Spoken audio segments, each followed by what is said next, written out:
بولتے کیوں نہیں بھائی غالب؟ تو یہ واقعہ بھی ثابت ہو گیا رحمت ہمیشہ گراف اللہ کا اوپر ہے. ہاں عذاب دیکھ لیتے اور مذاق اڑاتے جیسے قوم عاد نے مذاق اڑایا.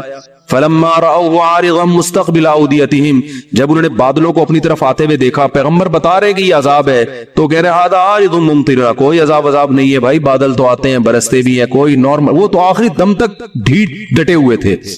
اب کیونکہ اللہ کی صفت غضب بھی ہے، رحمت غالب تو رہتی ہے، لیکن ایسا نہیں کہ غضب ختم ہی ہو گیا ہے. پھر اللہ نے عذاب بھیجا اس قوم پہ. 7 دن 8 راتیں تیز ہوائیں چلی ہیں، 8 دن 7 راتیں، اور ایسا اٹھا اٹھا کے اس قوم کو پٹخائے کہ اللہ فرماتے ہیں کہ انہم اعجاز نخل خاویہ. 1 ہفتے کے بعد ایسا لگ رہا تھا کھجور کے تنے ہیں جو اوندھے پڑے ہوئے ہیں. بڑے بڑے قداور لوگ تھے وہ. اللہ تو اس لیے میرے بھائی جب کوئی غم آئے پریشانی آئے تو واویلا نہ مچایا کرو، رونے دھونے کی اجازت ہے. یہ بے صبری نہیں ہے، جب انسان کو غم ہوتا ہے روتا بھی ہے، ہائے ہوئے بھی کرتا ہے، لیکن اللہ کو برا بلا کہنا شروع کر دینا، میرے ساتھ اللہ یہ کر رہا ہے، میرے ساتھ اللہ میں ہی میرا ہوں اللہ. آپ کا کام ہے غلامی، مانگتے رہنا ہے مانگتے رہنا ہے مانگتے رہنا ہے. اکثر ایک واقعہ علماء بتاتے ہیں، کتابوں میں لکھا ہوا ہے کہ ایک بزرگ حج کرنے جاتے تھے، حج کرنے کے بعد ندا آتی تھی قبول نہیں ہوا. کیا ندا آتی تھی؟ قبول نہیں. تو وہ دوبارہ چلے جاتے اگلے سال، جب حج کرتے پھر ندا آتی قبول نہیں ہوا، وہ پھر چلے جاتے. کسی نے کہا کہ آپ خود ہی بتاتے ہو کہ جب میں حج سے فارغ ہوتا ہوں آسمان سے ایک ندا آتی ہے کہ قبول نہیں ہوا، تو پھر کیوں جاتے ہو بار بار بار بار؟ تو انہوں نے کہا بھائی میرا کام ہے حج کرنا، اپنی کوتاہیوں کی اصلاح کرنا، قبول کرنا کس کا کام ہے؟ اللہ کا. اب اللہ سے تو لڑ تھوڑی سکتا ہوں. اور یہ بھی نہیں ہے کہ اب فنٹر نہیں بنو گے، اب تو ہم نہیں جائے گا بھائی، اب تھوڑی 2 دفعہ چلے گا 3 دفعہ چلے گا، ہر دفعہ یہ آواز آ رہی ہے اب تھوڑی وہاں پہ اور بھی دنیا میں غم ہے بھائی، اس لیے حج ہی کرتے رہیں گے کیا؟ یہ ہوتا اصل میں لوگوں کا یہ رویہ ہو گیا ہے. دعا میں بہت ہو رہی ہے یار، ہم نے دعا مفتی صاحب 6 دفعہ دعا مانگ لی پھر بھی فائدہ نہیں ہو رہا. اب یہی تھوڑی کہ دعا مانگتے بول نہیں رہے ہوتے، مفتی صاحب سے ڈر رہے ہوتے ہیں تو بھائی اتنا اللہ سے ڈر لو. وہ باز تو بول بھی دیتے ہیں. تو بھائی 6 دفعہ 10 دفعہ 100 دفعہ دعا مانگنے میں کیا جا رہا ہے یار؟ اللہ کے سامنے ہاتھ اٹھا کے مانگنے سے زیادہ بھی کوئی مزیدار عمل ہو سکتا ہے؟ نہیں قبول ہو رہی، اہل اللہ کہتے ہیں نہیں قبول ہو رہی نا، اس میں مانگنے میں اور زیادہ مزہ ہے. ٹھیک ہے نا؟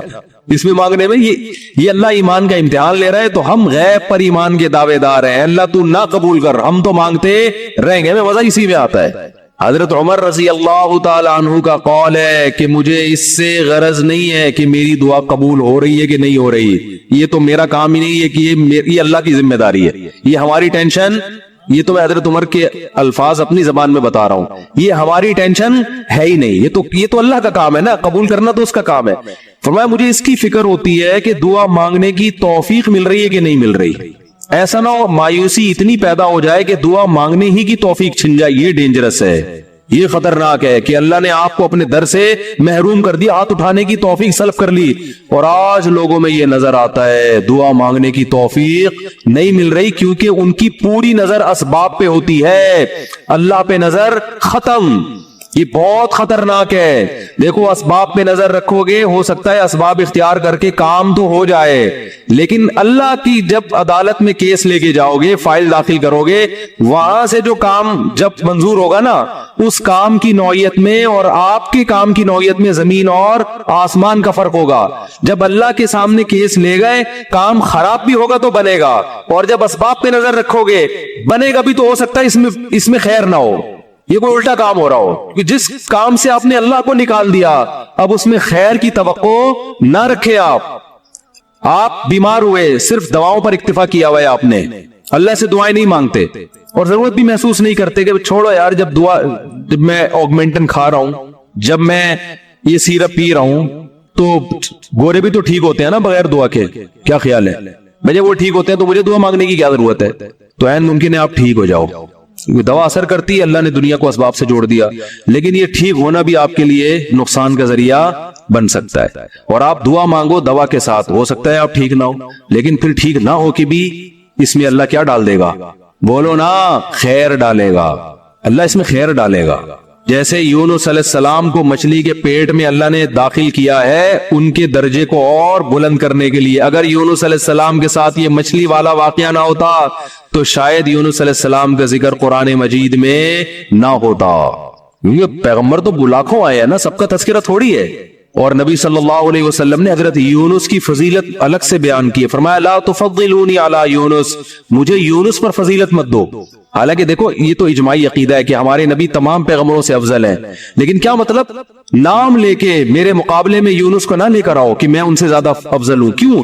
کیونکہ اس میں اس بات کا امکان تھا کہ شاید اس واقعے کی وجہ سے لوگ یونس علیہ السلام کی توہین نہ کر رہے ہوں کہ وہ اللہ کی پرمیشن کے بغیر چلے گئے تھے، تو کہیں اس واقعے کو بنیاد بنا کے لوگ ایسا نہ ہو کہ کہیں کہ ہمارے نبی تو افضل ہے، یونس علیہ السلام افضل نہیں ہے، کیونکہ ہمارے نبی تو بغیر پرمیشن کے کوئی کام نہیں کیا اور یونس علیہ السلام تو اللہ کی پرمیشن کے بغیر چلے گئے تھے۔ اس لیے نبی نے اس کانسیپٹ کو درست کرنے کے لیے، کلیئر کرنے کے لیے کہ کہیں تمہارے ذہن میں یہ چیز نہ ہو، اس لیے کیا مطلب حدیث کا کہ یونس علیہ السلام کا نام لے کے دونوں کو مجھے ان کے مقابلے میں لا کے کھڑا مت کرو، اور یہ مت کہو کہ محمد صلی اللہ علیہ وسلم حضرت یونس سے افضل ہے۔ حالانکہ افضل ہے، لیکن جہاں بھی حضرت یونس کی توہین کا ذرہ برابر بھی شائبہ نکلتا تھا آپ صلی اللہ علیہ وسلم نے اس سے منع کر دیا، اس لیے کہ آپ صلی اللہ علیہ وسلم جانتے تھے کہ یہ جو کچھ یونس علیہ السلام کے ساتھ ہوا یہ اصل میں آپ کو بلند مرتبہ دینے کے لیے ہوا تھا، اور یہ بتانے کے لیے ہوا تھا کہ اللہ کی صفت استغنا کیا ہے، اور یہ بتانے کے لیے کہ اللہ سے لڑ کے کوئی چیز نہیں لی جا سکتی، اور یہ بتانے کے لیے کہ غموں میں، ٹینشنوں میں، پریشانیوں میں اللہ کے نیک بندوں کا رویہ کیا ہوتا ہے۔ اور میں آپ کی جنرل نالج کے لیے ایک بات یہ بھی بتا دوں کہ جس کا یہ لائف اسٹائل ہوگا نا وہ ٹینشنوں میں بھی خوش رہے گا، ویسے ہی ٹینشن ختم کر لیتے ہیں اللہ اس سے، کیونکہ وہ ہر ٹینشن کو کس کی طرف سے سمجھ رہا ہے؟ اللہ کی۔ تو جب اللہ ہمارا ہے اور وہ اپنے بندوں کا اچھا چاہتا ہے تو اسے ٹینشن دے گی بھی ہماری کیا ہوگی، اس میں خیر ہی ہوگی۔ اس سے یعقوب علیہ السلام سے جو بیٹا چھینا تو یعقوب علیہ السلام کو نوازنے کے لیے چھینا، یوسف علیہ السلام کو جو بچپن میں باپ سے الگ کر دیا مصر کا بادشاہ بنانے کے لیے کیا اس نے، نہ چھنتے نہ بادشاہ بنتے۔ تو ہمارا کام ہے ہر برائی اپنے کھاتے میں ڈالیں، سمجھ رہے ہو کہ نہیں سمجھ رہے، اور ہر اچھائی کس کی طرف منسوب کریں؟ اللہ کی طرف۔ دیکھو جن بھی یہ ایک چیز جانتے ہیں، حالانکہ جن میں تو شر غالب ہوتا ہے لیکن اس معاملے میں جن ہی ہم سے اچھے۔ سورہ جن میں ہے کہ 28ویں پارے میں 29ویں پارے میں ہے نا سورہ جن، اس میں اللہ تعالیٰ نے جنات کی تبلیغ کا تذکرہ کیا ہے۔ ہوا یہ تھا کہ رسول اللہ صلی اللہ علیہ وسلم قرآن مجید کی تلاوت فرما رہے تھے تہجد میں، مسجد جن وہاں مکہ میں موجود بھی ہے، تو جنات کا ایک وفد وہاں سے گزرا، انہوں نے جب قرآن سنا تو بڑے حیران ہوئے، یہ تو بالکل ویسا کلام ہے جیسا موسیٰ علیہ السلام پر نازل ہوئی تھی تورات اور حضرت عیسیٰ پہ انجیل، یہ تو بالکل ویسا کلام ہے۔ یعنی ان کو اندازہ ہوا کہ یہ پیغمبر ہے، وہ ہو سکتا ہے جن بھی پڑھے لکھے ہوں، یعنی اہل کتاب میں سے ہوں، تو وہ اچھا اس میں توحید کا بیان بھی تھا، تو وہ جنات جا کے اپنی قوم کو تبلیغ کرنے لگے۔